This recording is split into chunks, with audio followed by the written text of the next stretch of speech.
BNP নেতারা ফিরতে শুরু করেছেন আর আওয়ামী লীগ নেতারা আটক হতে শুরু করেছেন সেই জালে যেই জাল তারা বিছিয়েছিলেন।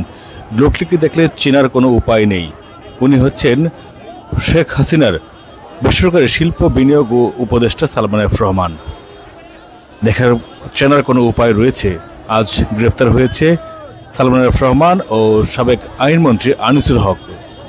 ঢাকা মহানগর পুলিশের ডিএমপি কমিশনার মোহাম্মদ মঈনুল হাসান মঙ্গলবার সন্ধ্যায় এই কথাটি জানিয়েছেন গণমাধ্যমে। রাজধানীর নিউ মার্কেট থানার একটি মামলায় এই দুজনকে গ্রেফতার করা হয়েছে। পুলিশ সূত্রে জানা গেছে, কোটা সংস্কারের দাবিতে বৈষম্য বিরোধী ছাত্র আন্দোলনের কর্মসূচি চলাকালে 16 জুলাই ঢাকা কলেজের সামনে সংঘর্ষে দুজন নিহত হয়, একজন ছাত্র ও একজন হকার। এই ঘটনায় নিউ মার্কেট থানায় 2টি হত্যা মামলা হয়েছে। এসব হত্যার ঘটনায় ইন্ধনদাতা হিসেবে এই দুজনকে গ্রেফতার করা হয়েছে। অবস্থাটি একবার দেখুন। তাদেরকে গ্রেফতার করা হয়েছে সদরঘাট থেকে। তারা নৌকায় করে ছদ্মবেশে পালিয়ে যেতে চেয়েছিলেন। দুজনের চেহারা দেখলে বোঝা যায় যে তারা আসলে জেলের মতোই পালিয়ে যেতে চেয়েছিলেন। সালমান এফ রহমানকে আসলে দরবেশ বাবা হিসেবেই সবাই চিনে, দরবেশ বাবা হিসেবে তিনি পরিচিত। অনেকে বলছেন যে দরবেশ বাবা গ্রেফতার, আজ থেকে মাজার বন্ধ, কোনো ধরনের দরবার আর চলবে না।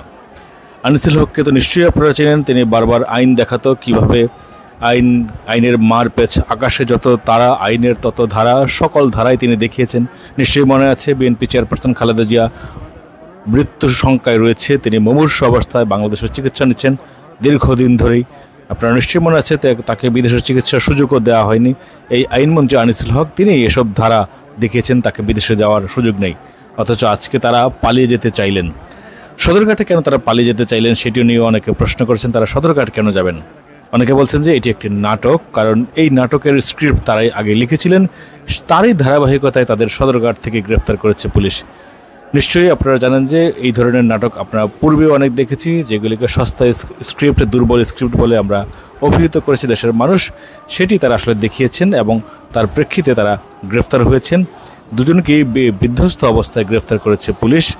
এবং একই সাথে আরও দিনের কিছু উল্লেখযোগ্য ঘটনা রয়েছে। আজকে নিশ্চয়ই জানেন যে সাবেক প্রধানমন্ত্রী স্বৈরাচার শেখ হাসিনার বিরুদ্ধে মামলা হয়েছে সিএমএম কোর্টে। মোহাম্মদপুরের একজন মুদি দোকানদারকে হত্যার মামলার আসামি হয়েছেন তিনি। একই সাথে 15 আগস্টের শোক বাতিল করেছে। এবং আজকে আরও একটি বড় ঘটনা, সেটি আসলে সেনাপ্রধান নিজেই স্বীকার করেছেন যে আওয়ামী লীগ নেতারা কোথায় রয়েছেন। শেখ হাসিনা পালিয়ে যাওয়ার পর প্রশ্ন উঠেছে, আওয়ামী লীগের এত নেতা, মন্ত্রী, এমপি তারা কোথায়? শেখ হাসিনার এমন পতন হবে সেটি আন্দাজ করতে পেরেছিলেন খুব কম মানুষ। এবং তারই প্রেক্ষিতে শেখ হাসিনা যেদিন পালিয়ে যায় 5 আগস্ট, তার আগের দিন এবং তারও আগের দিন, 2 দিনে মিলে প্রায় অর্ধশত মন্ত্রী এমপি পালাতে পেরেছিলেন। বাকিরা আসলে পালাতে পারেননি। তারা সবাই রয়েছেন কই? নিশ্চয়ই সেটি আপনারা এতক্ষণে অনুধাবন করতে পেরেছেন। সেনাবাহিনীর প্রধান ওয়াকারুজ্জামান নিজে স্পষ্ট করে বলেছেন যে তিনি যে আওয়ামী লীগের নেতারা হুমকির মধ্যে রয়েছেন, মৃত্যু ঝুঁকিতে রয়েছেন, সেই কারণে তারা তাদের আশ্রয় দিয়েছেন। অর্থাৎ সেনাবাহিনীর হেফাজতেই রয়েছে। যেহেতু এতদিন থানা অচল রয়েছে, পুলিশ কর্মস্থলে ফিরেনি। পুলিশ যেহেতু কর্মস্থলে ফিরতে শুরু করেছে, নিশ্চয়ই আপনারা তাদের খবরও খুব শীঘ্রই পেয়ে যাবেন।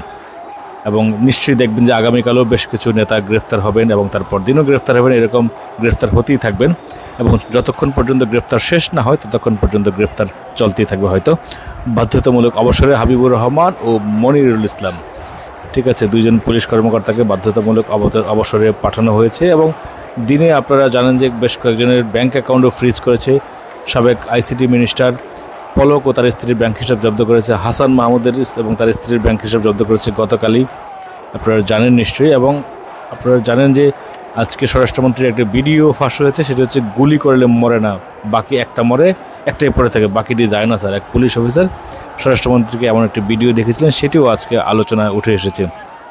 তবে আপনারা জানেন যে নানা কারণে সমালোচিত ব্যক্তিরা এখন আটক হবে এবং পদোন্নতি পেয়েছেন সারোয়ার আলম, ম্যাজিস্ট্রেট সারোয়ার আলম, যাকে আটকে রাখা হয়েছিল, তিনি পদোন্নতি পেয়েছেন। এবং আপনারা নিশ্চয়ই এই সামনের দিনগুলিতে এরকম আরও অনেক চমকপ্রদ খবর পাবেন, তার জন্য আপনাদের প্রস্তুত থাকতে হবে।